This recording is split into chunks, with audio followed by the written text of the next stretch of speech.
Bismillahirrahmanirrahim.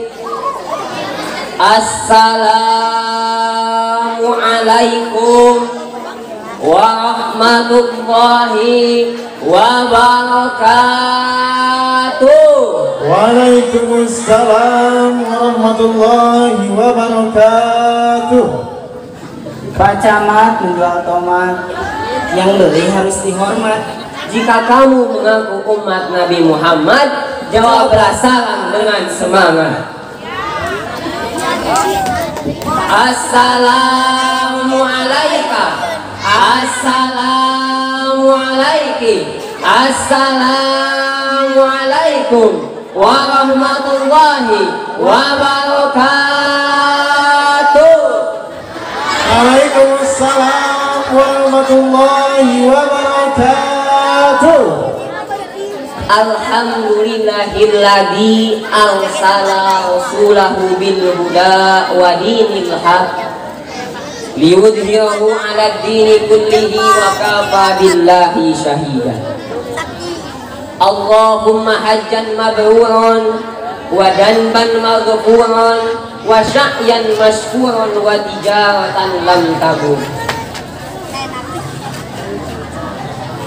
Puji beserta syukur marilah kita bersama-sama panjatkan kehadirat ilahi Rabbi. Salawat salam kehormatan Islam semoga selamanya tetap tercurah limpahkan kepada baginda alam akni habibi wa habibana wa nabiyana nabi besar Muhammad sallallahu alaihi wasallam.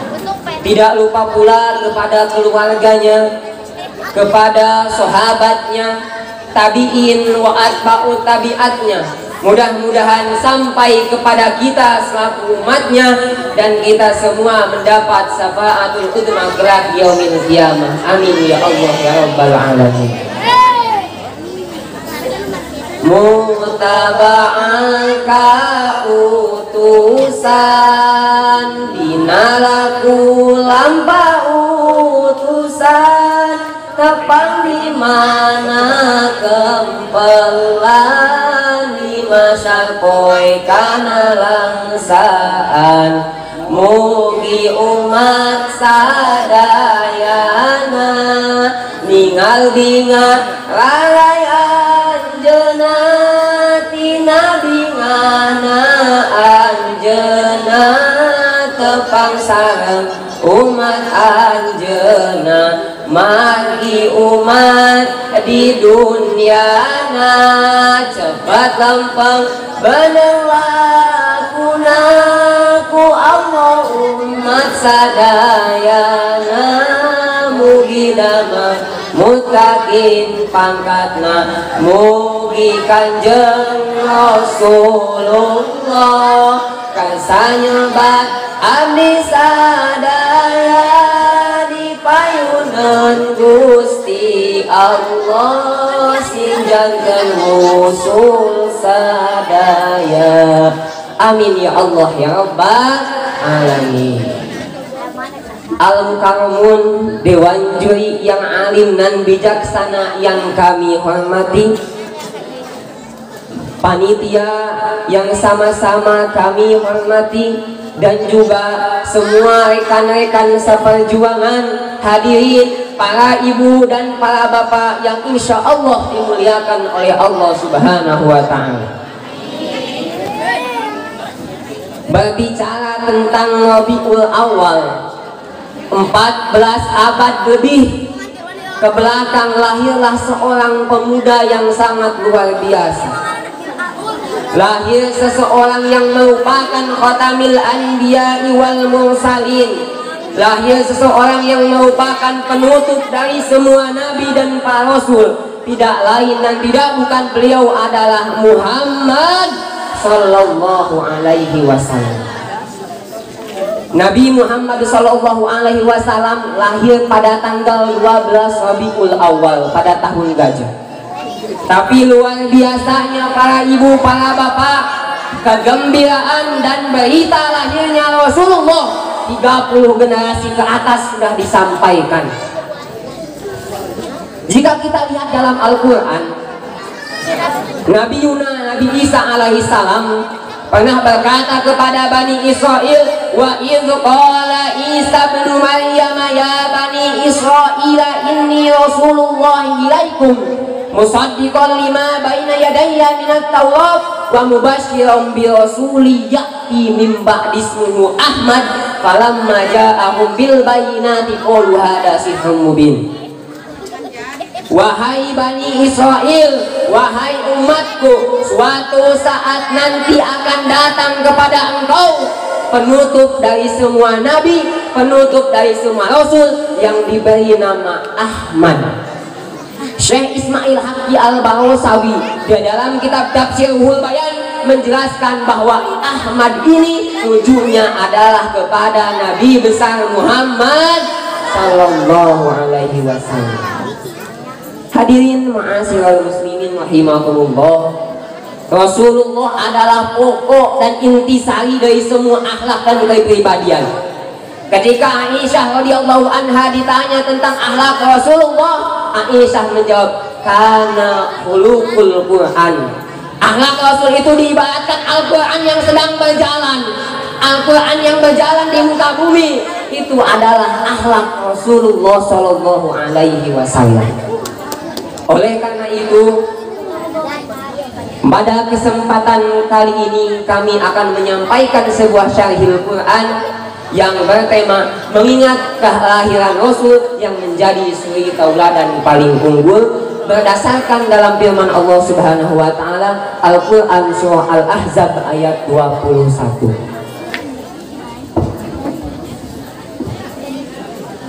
أعوذ بالله من الشيطان الرجيم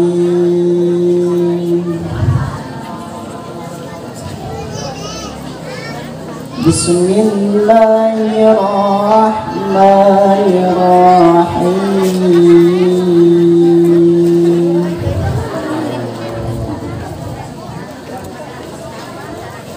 لقد كان لكم في رسول الله أسوة حسنة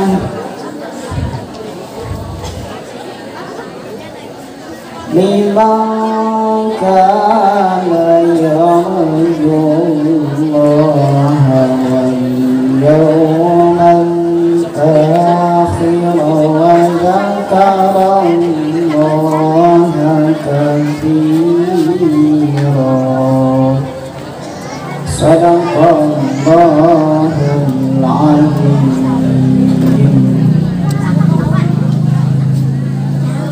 Aku berlindung kepada Allah dari godaan setan yang terkutuk dengan menyebut nama Allah yang Maha Pengasih lagi Maha Penyayang. Sungguh pada diri Rasulullah itu terdapat suri tauladan yang baik bagimu, yaitu bagi orang yang mengharap rahmat Allah dan kedatangan hari kiamat dan yang banyak mengingat Allah.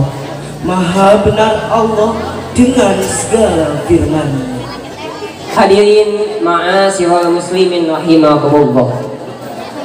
Di dalam kitab Tafsir Jalalain dijelaskan bahwa maksud dari kalimat uswatun hasanah ini bukan hanya bahwa Rasulullah itu adalah suri tauladan ketika beliau benar, bukan hanya ketika Rasulullah SAW tepat, tapi Rasul adalah suri tauladan bahkan ketika beliau lupa.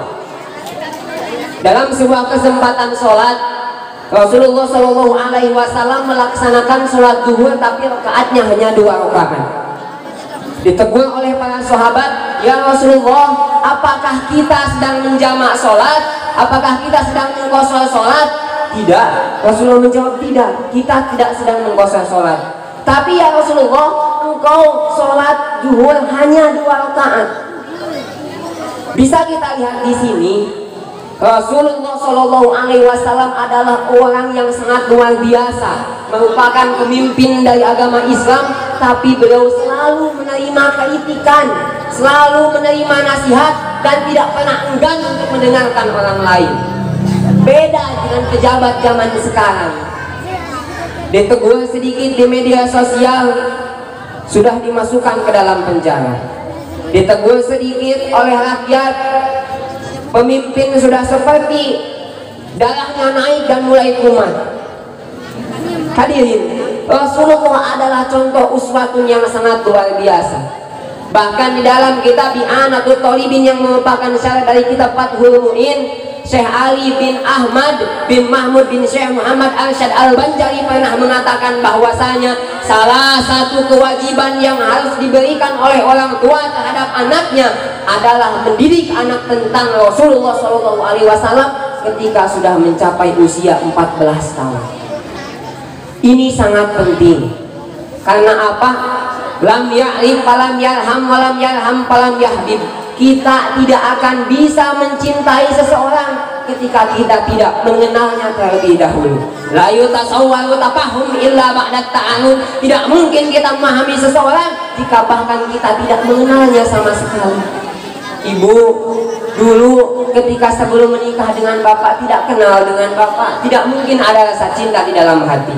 Tapi setelah mengenal, mulai ta'aruf, mulai ada rasa cinta yang tumbuh di dalam hati. Itu membuktikan bahwasanya bahkan terhadap Rasulullah pun kita harus mengenal, mengingat, dan bahkan mungkin kita harus mempelajari semua sirah nabawiyah untuk bisa meningkatkan kecintaan kita kepada Nabi Muhammad SAW. Hadirin ma'asyiral muslimin rahimakumullah. Di dalam sebuah kesempatan, tepatnya pada tahun ke-8 Hijriah, ketika pembebasan kota Mekah atau biasa kita sebut dengan Fathul Mekah, Nabi Muhammad SAW ketika sudah sampai di kota Mekah berhasil menaklukkan kembali atau membuka kembali kota Mekah. Beliau dihadapkan dengan 3 orang yang tiga orang ini sudah dicap harus dibunuh. 3 orang ini sudah harus dihukum mati. Karena apa? Karena orang ini merupakan 3 orang yang selalu menghalangi perjalanan dakwah Nabi Muhammad SAW. Tapi apa yang dilakukan Rasulullah dengan kemurahan hatinya? Dikatakan bahwa 3 orang tersebut menghalangi Rasulullah dengan selalu meludahi, dengan selalu melemparkan kotoran terhadap Rasulullah, menendang Rasulullah, bahkan mencemoohkan Nabi Muhammad SAW. Tapi apa yang dilakukan Rasulullah ketika 3 orang tersebut harus dihukum mati? Lupakanlah semua itu, kamu bebas dari semua tuduhan.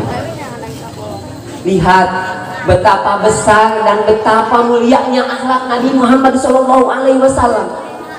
Jika saja akhlak Nabi Muhammad SAW kita ajarkan kepada anak-anak kita, mustahil anak-anak kita akan mementingkan dunia, bahkan mungkin akan melupakan dunia. Jika kita mengajarkan akhlak Nabi Muhammad terhadap anak-anak kita tidak akan mungkin mau untuk memegang gadget, tapi mereka akan mulai untuk membaca Al-Quran. Oleh karena itu Pak, Bu, yang saya tekankan saat ini bukan hanya kewajiban terhadap anak, tapi kewajiban bagi para bapak dan para ibu sekalian saat ini adalah untuk memulai mengajarkan akhlak Rasulullah kepada anak, memulai untuk memberikan bimbingan kepada anak terhadap nilai-nilai akhlak dari Rasulullah SAW. Kita jangan menyalahkan anak ketika anak salah, tapi kita pikirkan kembali ke dalam diri kita, apakah kita sudah bisa benar. Jangan pernah pikirkan apa yang diberikan orang lain kepada kita, tapi pikirkan apa yang kita telah berikan terhadap orang lain.